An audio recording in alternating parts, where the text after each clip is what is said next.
you look in Matthew chapter 13,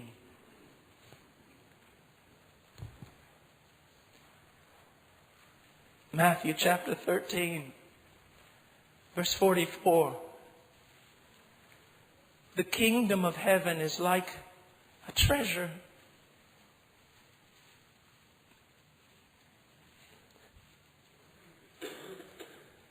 The kingdom of heaven is like a treasure.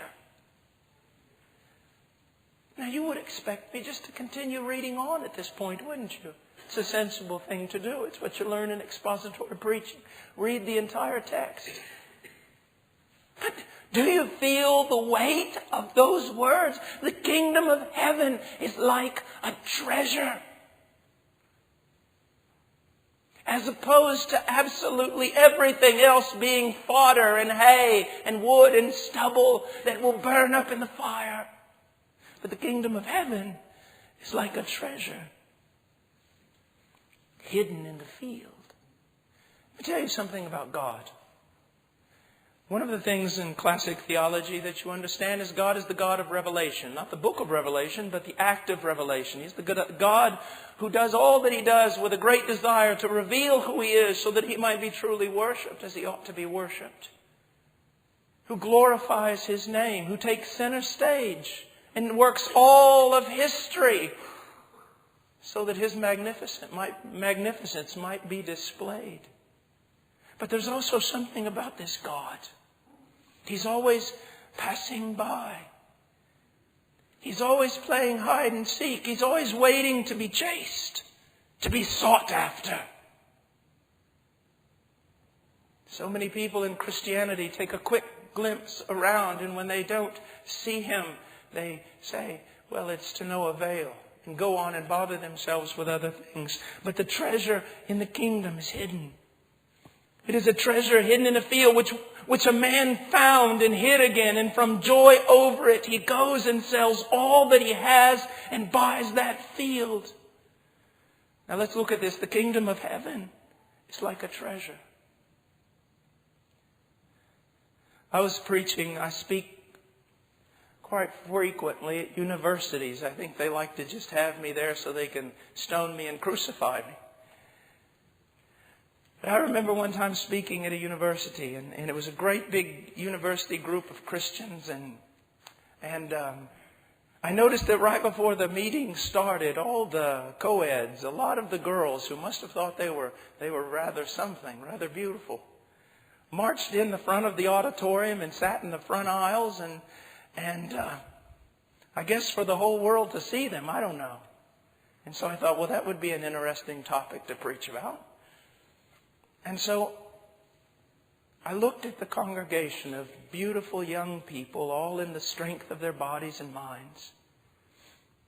I looked at the young men and I said, you know, young men, you're so strong. Your bodies are your friends. You're young, flexible. Your bodies don't hurt. You feel like you could conquer the world. One day, you'll be broken and old, and someone will have to take you to the bathroom. I looked at those girls and I said, girls, you are, without a doubt, extremely beautiful. But did you know that one day all of you will be terribly ugly? I said, don't you realize that the things that you hold up as a treasure are not a treasure? Everything in your life that is not in the very center of the will of God, everything in your life that is not for Him and from Him and to Him, it is worthless. Paul the Apostle considered it dung. We hold on to so many things that do not count. When I was 17 years old, I learned a very important lesson. I became very wise. My father and I, we had a horse ranch, and we were rolling out a roll of wire to put up a fence in which you've got a roll of wire and there's a hole, and you stick the metal pole through the roll of wire, and one man's on one side and one man's on the other, and we take off running stretching out that wire. We were talking about the upcoming basketball season and how many points he thought I might average that year, and he was all excited. My dad thought I was the greatest basketball player ever walked. And all of a sudden, he screamed. And when he screamed, I dropped the wire. He dropped it. I caught him. We both fell to the ground, and he was dead.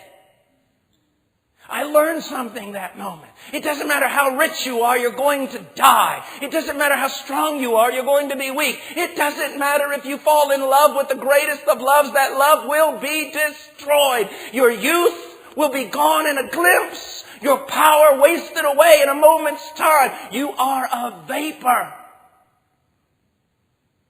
And everything you live for is wrong unless it is found within the perfect will of God. Don't you realize you're dying? You are dying. Your children are dying. And the world they live in is dead. And this is not supposed to be your home. It's not supposed to be your source of joy. It's not supposed to be the thing you're looking at. Why look at a rotting carcass when there is a treasure hid in a field? Throughout all of Scripture, we hear God saying, seek me, seek me, seek me, seek me, seek me. Seek me and you will find me. And I will show you great and mighty things that you know not of. Ear has not heard, eye has not seen. But we can't seek because we're so overcome.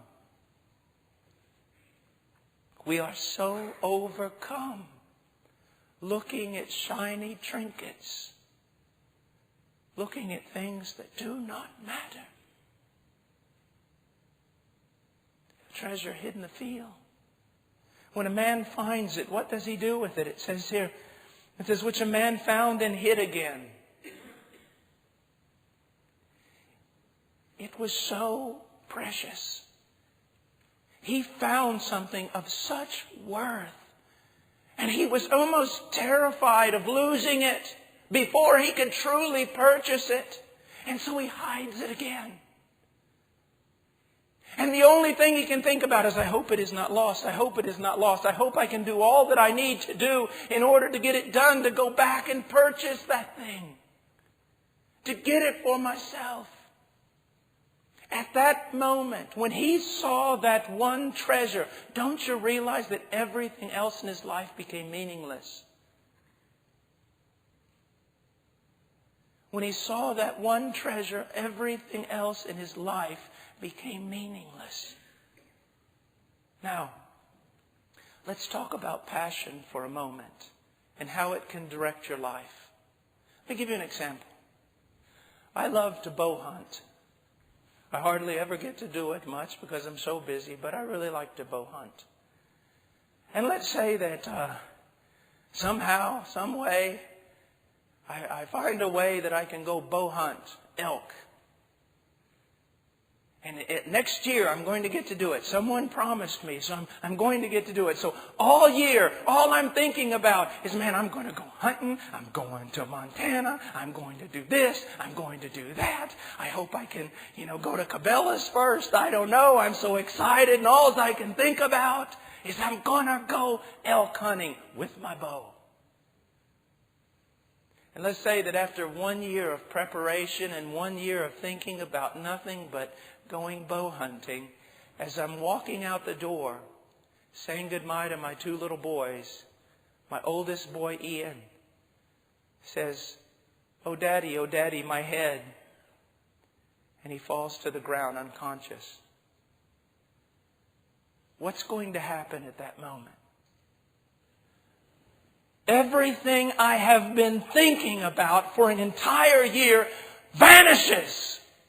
It utterly vanishes. I don't stomp my foot and go, oh my gosh, now I can't go bow hunting. It just utterly vanishes. Because the thing of such tremendous value to me is in harm's way. Everything else in my life disappears. Every thought about having a good retirement, every thought about going out hunting, every thought about a new car, every thought about clothing, every thought about my own physical self, everything disappears. In a positive way, that's what happened to this man who found the treasure. I gave you a negative illustration, but in a positive way, that's what happened to him. All of a sudden, he saw. He probably had many loves in his life. He probably had many trinkets he called treasures. He probably bothered himself with all sorts of vain activities. But the moment his eyes were cast upon that treasure, absolutely everything else vanished. And the only thing he could think about, the only thing, was what his eyes had seen.